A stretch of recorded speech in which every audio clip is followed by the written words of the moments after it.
നമസ്കാരം. Welcome to Geetha's ഭക്തി ഗീതം. വൺ ഡേ വൺ ശ്ലോകം.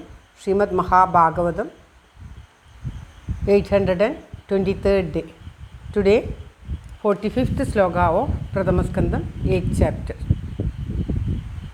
ഓം നമോ ഭഗവതേ വാസുദേവായ. ഓം ശ്രീകൃഷ്ണ പരമാത്മനേ നമഃ. ഹരിശ്രീ ഗണപതയേ നമഃ. അവിഘ്നമസ്തു ശ്രീ ഗുരുഭ്യോ നമഃ. ഓം തത്സത്.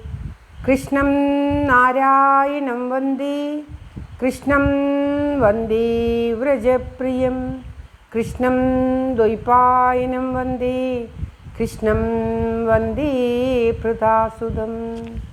ഓം തത്സത്. ശ്രീമദ് മഹാഭാഗവതത്തിലെ പ്രഥമസ്കന്ധത്തിലെ 8ാമത്തെ അധ്യായത്തിലെ 45ാമത്തെ ശ്ലോകം. സൂത ഉവാച ഹൃദയേത്തം കളവപദൈ പരിണൂതാകിലോദയ മന്ദം ജഹാസ വൈകുണ്ഠോ മോഹേന്നിവ മായയാ. ഓം തത്സത്.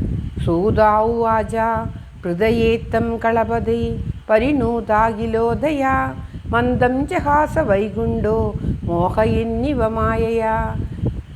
ഓം. സൂതൻ പറഞ്ഞു. ഇതുവരേക്കും കുന്തി സ്തുതിയായിരുന്നു. ഇപ്പോൾ സൂതൻ പറയുകയാണ്.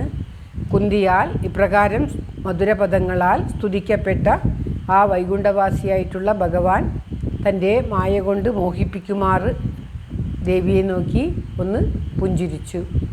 ഭഗവാന്റെ ലീലകളും ഭഗവാൻ തന്നെ അനുഗ്രഹിച്ചതും എനിക്ക് വീണ്ടും വീണ്ടും കഷ്ടങ്ങൾ തന്നാൽ നല്ലതാണ്, എന്തെന്നാൽ അപ്പോഴൊക്കെ ഭഗവാൻ അനുഗ്രഹിക്കാൻ വരുമല്ലോ എന്നൊക്കെ പറഞ്ഞ് പല വാക്കുകളിലും സ്തുതിക്കപ്പെട്ട് കുന്തിദേവി ഭഗവാൻ ശ്രീകൃഷ്ണ ഭഗവാൻ സാധാരണ മനുഷ്യനല്ല, ഭഗവാനാണ് എന്ന് മനസ്സിലാക്കി ഭഗവാനെ സ്തുതിച്ചപ്പോൾ ഭഗവാൻ തൻ്റെ മായ കൊണ്ട് ആ ദേവിയുടെ ആ ജ്ഞാനം മറയ്ക്കുന്നവൻ എന്ന പോലെ, മോഹിപ്പിക്കുന്നവൻ എന്ന പോലെ ദേവിയെ നോക്കി നന്നായി ഒരു മന്ദഹാസം ചെയ്തു, പുഞ്ചിരിച്ചു എന്നാണ് ഈ ശ്ലോകത്തിൽ സൂതൻ പറയുന്നത്. സൂതൻ പറയുന്ന ഭാഗം ഇതുവരേക്കും കുന്തി സ്തുതിയായിരുന്നു. ഇപ്പോൾ സൂതൻ പറയുന്ന ഭാഗമാണ്.